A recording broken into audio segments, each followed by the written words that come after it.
जन्मजा जायते शूद्रः संस्काराद द्विज उच्यते।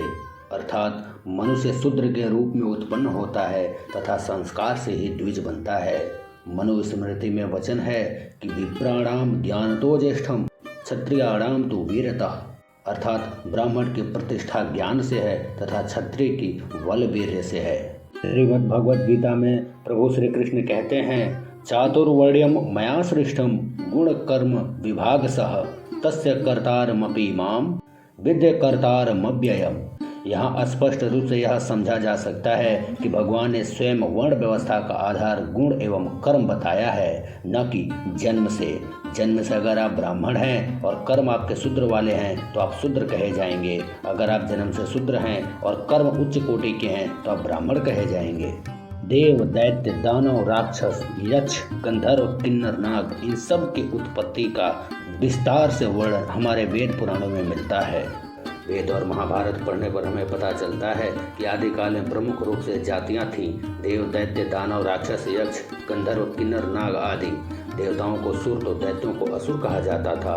देवताओं की अदिति तो दैत्यों की दिति से उत्पत्ति हुई थी। दानवों की दनु से तो राक्षसों की उत्पत्ति सुरसा से हुई थी। भारतवर्ष सदैव ही अपनी संस्कृति और परंपरा से पोषित रहा है।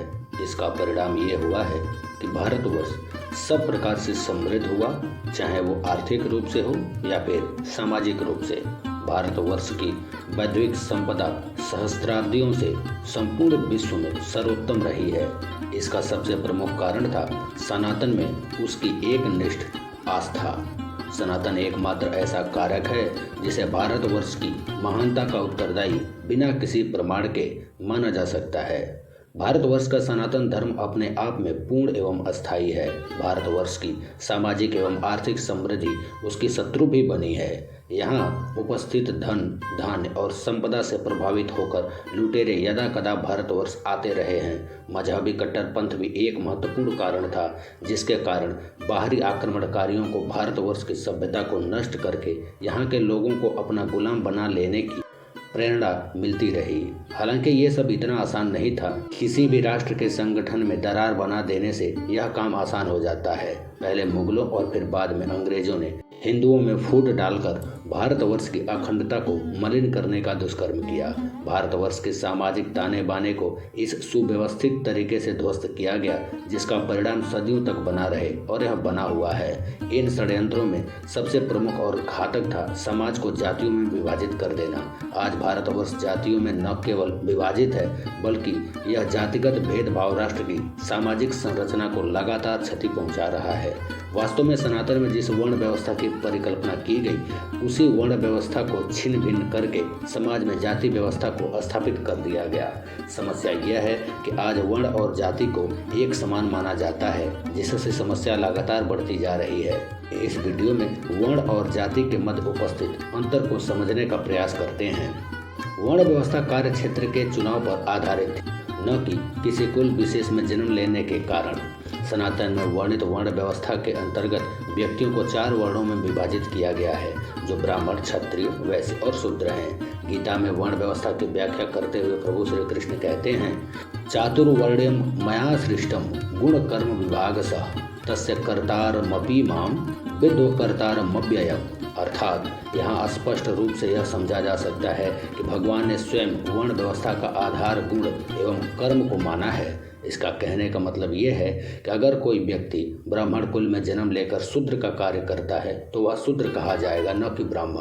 और कोई शूद्र में जन्म लेकर ब्राह्मणों वाला कार्य करता है तो वह ब्राह्मण कहा जाएगा।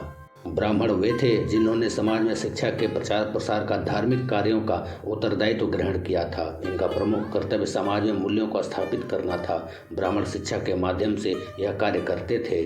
वह कार्य उनके द्वारा बिना किसी स्वार्थ के किया जाता था। इसके बाद दूसरा वर्ण है क्षत्रिय, जो समाज की सुरक्षा से अस्तित्व में आया। क्षत्रिय धर्म की व्याख्या महाभारत में भली भांति मिलती है। एक क्षत्रिय धर्म के बारे में कहा गया है कि उसका कर्तव्य प्राणी मात्र की सुरक्षा है। इसके लिए भले ही उसे अपने प्राण ही दांव पर क्यों न लगाने पड़े।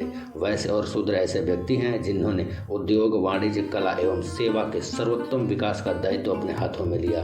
चारों ही वर्ण अपने कार्य में श्रेष्ठ हैं। तो इस प्रकार वर्ण व्यवस्था का जन्म से कोई संबंध नहीं होता। अब बात करते हैं समाज में प्रचलित जाति व्यवस्था की। जाति शब्द की उत्पत्ति संस्कृत की जनि धातु से हुई है। समान प्रसवात्मिका जाति अर्थात समान जन्म वाले मिलकर एक जाति बनाते हैं। लोग तमाम तरह के कटाक्ष करते हैं कि ब्राह्मण और क्षत्रिय ऐसे होते हैं। मनुस्मृति में लिखा गया है कि जन्मजा जायते शूद्रः संस्काराद द्विज उच्यते अर्थात मनुष्य शूद्र के रूप में उत्पन्न होता है तथा संस्कार से ही द्विज बनता है। मनुस्मृति का वचन है विप्राणाम ज्ञानतो ज्येष्ठम क्षत्रियाणाम तो वीरतः अर्थात ब्राह्मण की प्रतिष्ठा ज्ञान से है तथा क्षत्रिय की बल वीर्य से है। जातियाँ 4 प्रकार की होती हैं। द्विज अर्थात जो धरती से उत्पन्न हुई हैं, अंडज अर्थात जो प्राणी अंडे से उत्पन्न हुए हैं, पिंडज जिसका अर्थ है स्तनधारी प्राणी, उष्मज अर्थात तापमान तथा भौगोलिक स्थितियों में उत्पन्न अर्थात वायरस एवं बैक्टीरिया इत्यादि। एक छोटे से उदाहरण से जाति को समझा जा सकता है। रामायण के संवाद कुछ ऐसे हैं। यह संपूर्ण मानव जाति के कल्याण का प्रश्न है। दानव जाति के संहार के लिए प्रभु श्री राम संकल्पबद्ध हैं। यहाँ ध्यान दें तो पता चलता है कि मानव एक अलग जाति है और दानव एक अलग जाति। इसी प्रकार किसी वायरस या बीमारी के विषय में कहा जाता है कि यह पूरी मानव जाति के लिए एक खतरा बन चुका है, न कि यह कहा जाता है कि यह वायरस ब्राह्मण जाति के लिए खतरा बन गया है। इसी प्रकार विज्ञान में भी प्राणी जात और पादप जात जैसे शब्दों का वर्णन किया जाता है। अब यहाँ समझने की बात है कि हम जिस जाति व्यवस्था की बात करते हैं वो समाज का वर्गीकरण करती है। वह यूरोप के द्वारा दी गई कास्ट सिस्टम के समान है जो वास्तव में भेदभाव पर आधारित है। इस प्रकार का जातिगत विभाजन शुरू होता है मुस्लिम आक्रांताओं के दौर में। हुआ ये कि जब इन आक्रांताओं के लिए भारतवर्ष पर विजय प्राप्त करना कठिन प्रतीत होने लगा, तब इन्होंने समाज में वर्ग आधारित विभाजन का बीज बोया।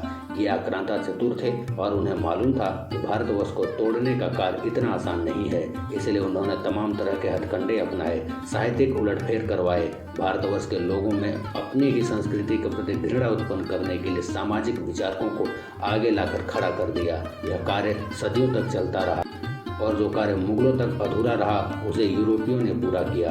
यूरोपियों को एक बना बनाया मंच मिल गया था। आवश्यकता थी तो केवल संसाधनों का उपयोग करके वर्णगत विभाजन के इस बीज को समाज के सबसे आखिरी छोर तक लेकर जाने का।